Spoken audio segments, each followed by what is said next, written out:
Well, I've got 3 stories for you concerning DC, Marvel, and Marvel's sugar daddy, Disney. Yeah. So, first up, Aquaman #2. Yeah. It's had a lot of problems, not the least of which was one of its main co-stars, Amber Turd, and her #2 done on Johnny Depp's bed and all that fun stuff. But constantly there were stories of people having been at the test screenings for Aquaman and the Lost Kingdom, and it did not go well.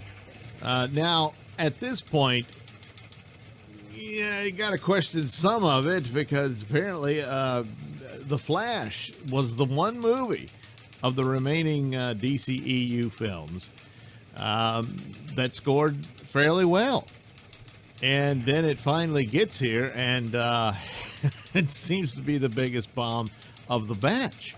So, of course, granted, there were several versions. Maybe there's a better version of The Flash out there. Muschietti said that, of course, the entire runtime is about 4 hours, which is sort of, Snyder Cut level of amount there. And, of course, they had to whittle that down for the 2-hour framework and all that. But, which I think it ran over that. But anyway, they weren't going to put a 4-hour movie in the theater. So, maybe there's just the other cuts were better. And, well, maybe even by accident it would have to be. And, of course, some of those may have had those original endings that would have been so much more pleasing had that been the direction they were going, but, well, they're not, so that's that. But Aquaman, the word was always bad, and it wasn't just Amber Heard and all that.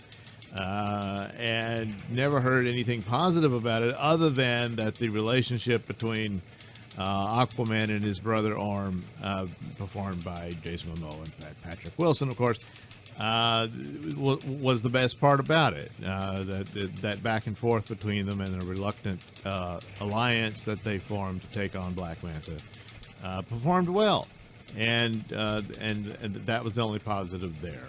And you see elements of that taking place in the trailer, and so that a lot of these elements ring true as to what the plot would involve and all of that. But now the story comes that what bothered people was apparently the death of Aquaman's infant son.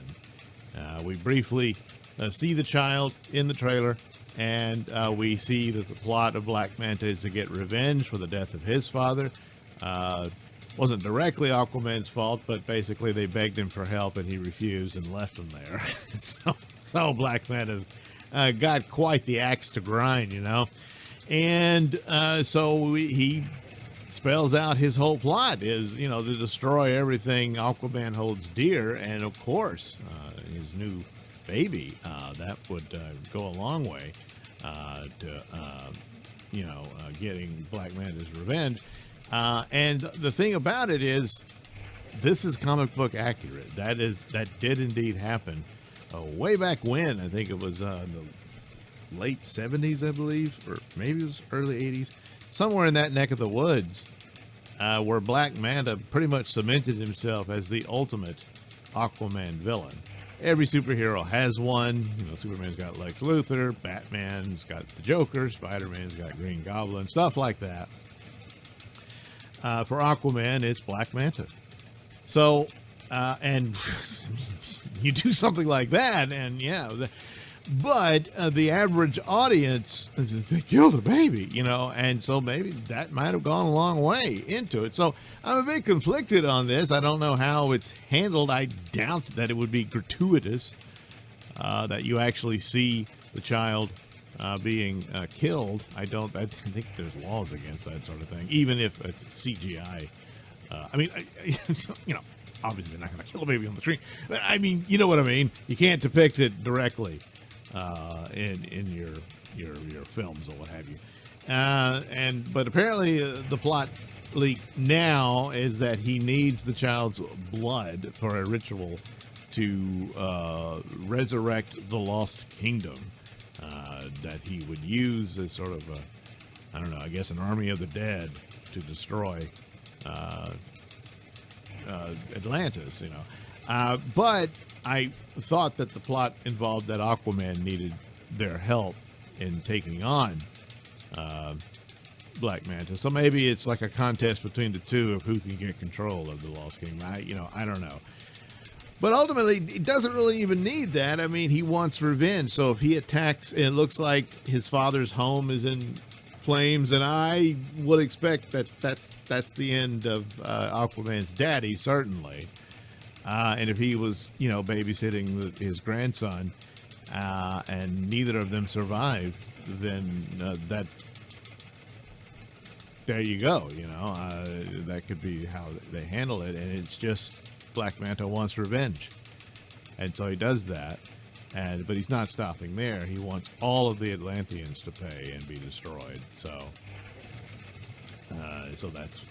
that's why you got him. Oh, he's found the Black Trident and it's got power and all this sort of thing.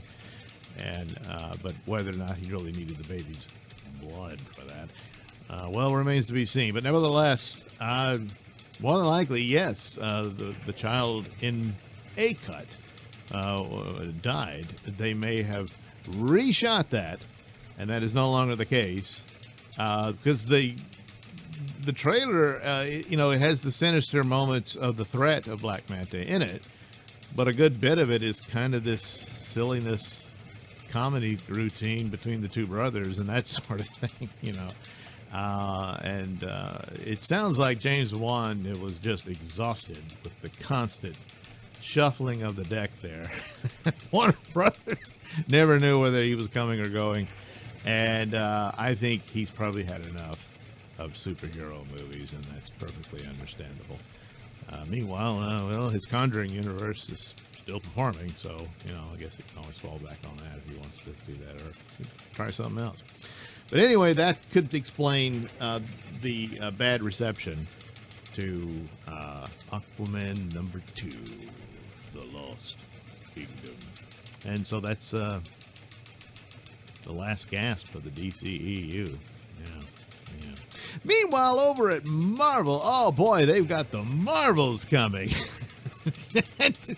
Another film that was probably reshot to death, but more than likely because it was never any good to begin with. A sequel to a movie that was supposed to be the bestest ever of all time. It had to be propped up by two other characters nobody knows. Now, I think her name's Teyonah Parris, who plays Monica Rambeau. I think she's a good actress. Thought she did fairly well in the WandaVision show until the ending was just slapped in and ruined, and they had her read those terrible lines. Yeah, Wanda tortured all those people for her own grieving process over the death of her robot. And, Monica is like, we'll never understand what you say. It's just god-awful. But that's her introduction into all of this. So they kind of ruined it. But, and plus there's the trying to make up for the idiocy of them make virtue signaling over the gender of Captain Marvel when the actual first female Captain Marvel was a black woman. Yeah, they just somehow did, because they didn't know that. But anyway, and then Ms. Marvel, the TV show, or the streaming show rather, was not bad. I actually liked it. I didn't expect to, but no one saw it. A handful of people did, and so this movie was just going to be a struggle no matter what you did. And even if it's good, which I doubt, but even if it is, it's not going to do well. So figures were thrown around about how much it cost, and looking at the trailer and stuff, I thought, maybe they reined in the budget and figured, hey, we better keep the costs down so at least we won't hurt too bad, because the more you spend, the more risk you're putting on yourself. It looks like they probably spent over $300 million on this thing.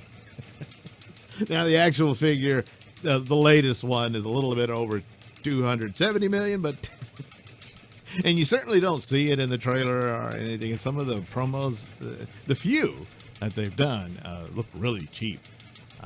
So not really seeing the money there, but then that's been true of quite a few other projects. I mean, Secret Invasion, I don't see the money in there at all, and they spent a buttload of money there. So that's odd, but not for Marvel or Disney. So they really put themselves once again in a very bad position on a movie that they really needed to think that through, but didn't. Maybe this is, there's rumors of a course correction and all that, and they're really gonna, hammer down and clean this up and tighten the belts and all that, but it may be too late, because that's a lot of crap movies they dumped out there and spent an ungodly amount of money on, with really no hope of recouping it. So, especially on a project like this. So, that's just too bad. But there you have it. Reckless expenditures. But they probably figured, hey, Sugar Daddy will take care of that. Well, speaking of Sugar Daddy, a.k.a. Disney, has had a lot of troubles of late. Yeah. So, recently, Bob Iger, that's Big Bob, not Little Bob, whom they got rid of in the middle of an Elton John concert. No, Big Bob is saying, hey, we need to tamp down the noise on the culture war, Even if this had a fraction of truth to it, it's too little too late. So, yeah, I don't believe that Iger is really that removed from a culture war, since he went deep into it. And now he just lies about it, and all that stuff. Hey, we're not trying to teach sexuality to children.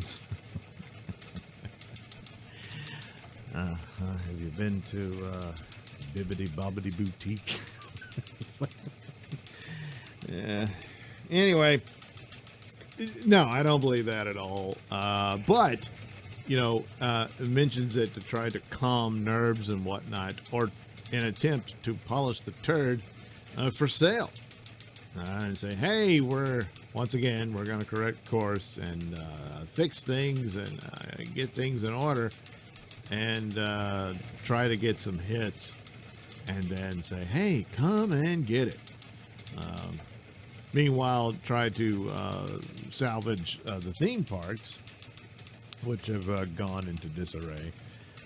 But if you're really saying you're backing off the culture war, well, there's quite a few elements there that would show you're well, for the moment, you're good on your word, but I don't think we're going to see any of that anytime soon, especially since he'll just lie and say it's not there. So, probably much ado about nothing that he said anything, Of course, it would be the right thing to do to shore up Disney and try to salvage it, but boy, did they go deep into the woke, and once in, man, you kind of burnt all the bridges getting there, So, yeah, make of it what you will, but again, even if a fraction of that was true, it's too little too late.